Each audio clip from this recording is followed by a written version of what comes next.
Hello friends, हम doctor Badri Dhanvantari physiotherapy clinic से। आज हम बात करने जा रहे हैं हम बीपीटी की, बैचलर इन फिजियोथेरेपी। उसके बाद होता है मास्टर इन फिजियोथेरेपी। तो आप इस कोर्स के लिए क्या एलिजिबिलिटी होती है, कितने साल का होता है, इसमें ड्यूरेशन में आपको कौन कौन से कॉलेजेस में आपको एडमिशन के लिए आपको अच्छा रहेगा, ठीक है। तो वो सब चीज़ें मैं बताने जा रहा हूँ। तो फिजियोथेरेपी का आपका जो एलिजिबिलिटी है वो आपके +2 में साइंस साइड से होना चाहिए, ठीक है। तो साइंस या मेडिकल साइड से, जिसमें आपकी फिजिक्स, बायोकेमिस्ट्री, आपकी बायोलॉजी और आपका इंग्लिश और हिंदी, इन सब्जेक्ट होते हैं। मेनली साइंस साइड से होना चाहिए। अब बात करते हैं इसकी एलिजिबिलिटी क्राइटेरिया की। तो हर मेडिकल कॉलेज का एलिजिबिलिटी क्राइटेरिया अलग होता है। तो मेनली 50% आपके 12th में नंबर के बाद आपको एडमिशन मिल जाता है। तो मेरा जो आप कौन से कॉलेज में आपको एडमिशन लेना चाहिए, इसका बारे में मैं आपको बात करूँगा। तो मेनली मेरा फोकस है जो आपका मेडिकल कॉलेज जो MBBS भी करा रहा हो, नर्सिंग करा रहा हो, उस कॉलेज में आपको एडमिशन लेने में फ़ायदा है। क्योंकि उसमें ये फ़ायदा है कि आपके जो फर्स्ट ईयर के जो भी सब्जेक्ट होते हैं, जिसमें जैसे एनाटॉमी, फिजियोलॉजी, बायोकेमिस्ट्री, तो ये सारे सब्जेक्ट का जो आपका जो टीचर होते हैं, जो MBBS को पढ़ाते हैं, वही आपको पढ़ाएंगे, ठीक है। फिर सेकेंड ईयर में आता है एक्सरसाइज थेरेपी, इलेक्ट्रोथेरेपी, बायोमैकेनिक्स, और ये सारे सब्जेक्ट आपका फिजियोथेरेपिस्ट पढ़ाता है।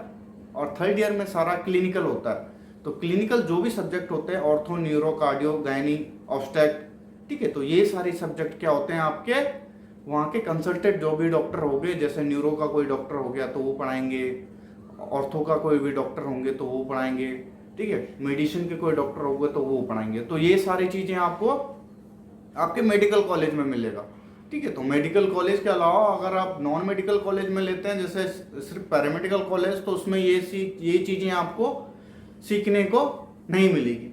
दूसरी क्या बात है, आपकी क्लिनिकल पोस्टिंग, ठीक है। तो मेडिकल कॉलेज में अगर आपका एडमिशन लेते हो तो उसके आप थर्ड ईयर के बाद आपको क्लिनिकल पोस्टिंग में जाने का मौका मिलेगा, ठीक है। आप फिजियोथेरेपी, ये नहीं फिजियोथेरेपी आपकी क्लिनिक्स में आप डिपेंड नहीं हो सकते। जो फिजियोथेरेपी है वो ब्रॉड स्पेक्ट्रम है, ठीक है। तो आपको रिहैबिलिटेशन प्रोटोकॉल भी अलग अलग होगा। जैसे आप न्यूरो में जाओगे तो न्यूरो रिहैबिलिटेशन प्रोटोकॉल आपके न्यूरो पेशेंट के अकॉर्डिंग अलग होता है। जैसे ऑर्थो में जाओ तो ऑर्थो का रिहैबिलिटेशन प्रोटोकॉल अलग होता है। जैसे कार्डियो में चले जाओ, कार्डियो का रिहैबिलिटेशन प्रोटोकॉल अलग होता है। तो ऐसे ऐसे क्राइटेरिया के आपके प्रोटोकॉल होते हैं। तो इस हिसाब से हम पेशेंट के वेरी करता है, पेशेंट पे वेरी किया है कि कौन सा पेशेंट किस स्टेज में है, कौन सा बेसिक लाइफ सपोर्ट पे है और आपका नॉर्मल लाइफ सपोर्ट पे है, ठीक है। वो नॉर्मल ब्रीथ कर रहा है। तो थर्ड ईयर में आपको क्लिनिकल पोस्टिंग दी जाती है अगर आप मेडिकल कॉलेज में आपने एडमिशन लिया है। फोर्थ ईयर में होता है आपका PT कार्डियो, मतलब PT cardio, PT ortho, PT neuro, सारी चीजें आपको रिहैबिलिटेशन प्रोटोकॉल बताया जाता है आपका फोर्थ ईयर में। तो आपकी जो थर्ड ईयर है, थर्ड ईयर से क्लिनिकल पोस्टिंग होगी, फोर्थ ईयर में क्लिनिकल पोस्टिंग और उसके बाद इंटर्नशिप में होगी। अब इसमें हमारा पॉजिटिव पॉइंट क्या है, जो मेडिकल कॉलेज से पढ़ा हूँ, मैं भी मेडिकल कॉलेज से पढ़ा हूँ, मैंने भी BPT मेडिकल कॉलेज से की है, मास्टर भी मेडिकल कॉलेज से की है, और अभी PhD के लिए परस्यूइंग कर रहा हूँ, उसको भी आपका मेडिकल कॉलेज है। तो बात करते हैं आपका कि आपके जो बच्चे होते हैं इंटर्नशिप में, आपको जो नॉन मेडिकल कॉलेज से आए होते हैं वो इंटर्नशिप में सीखते हैं, तो हेजिटेट होते हैं पेशेंट को टच करने में। तो अगर आपका मेडिकल प्रीवियस ईयर में आपने किया है, आपने काम किया है, क्लिनिकल पोस्टिंग की है, अपने सीनियर्स के क्या साथ की है, अपने जूनियर्स से क्या साथ की है, आपने रिस्पेक्टेड जो भी आपके अलॉटेड आपके टीचर हैं, जो जिस ICU में या जिस डिपार्टमेंट में या जिस वार्ड में उनकी ड्यूटी लगी है, उसके अंदर आपने पोस्टिंग की है, तो ये आपके लिए एक एडवांटेज है।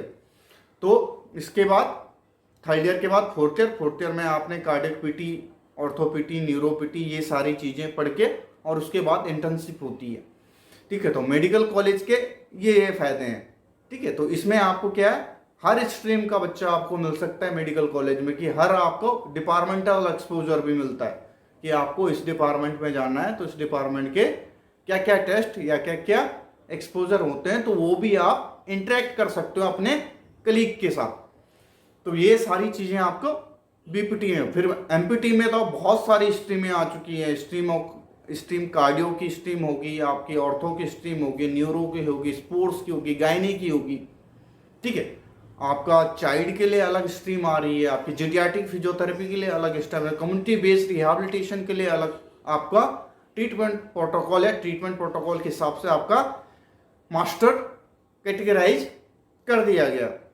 तो आपको बीपीटी के बाद मास्टर में एडमिशन के लिए आपको भी मेडिकल कॉलेज में मिल जाए तो वो सबसे अच्छा है। मैं ये नहीं कह रहा हूँ कि आपका नॉन मेडिकल जो आपके जो भी इंस्टीट्यूट है उनसे करके आपको घाटा है, लेकिन आपका एडवांटेज ज़्यादा हो जाएगा आपके मेडिकल कॉलेज से करने के लिए। शेयर कीजिए एंड सब्सक्राइब कीजिए एंड थैंक यू।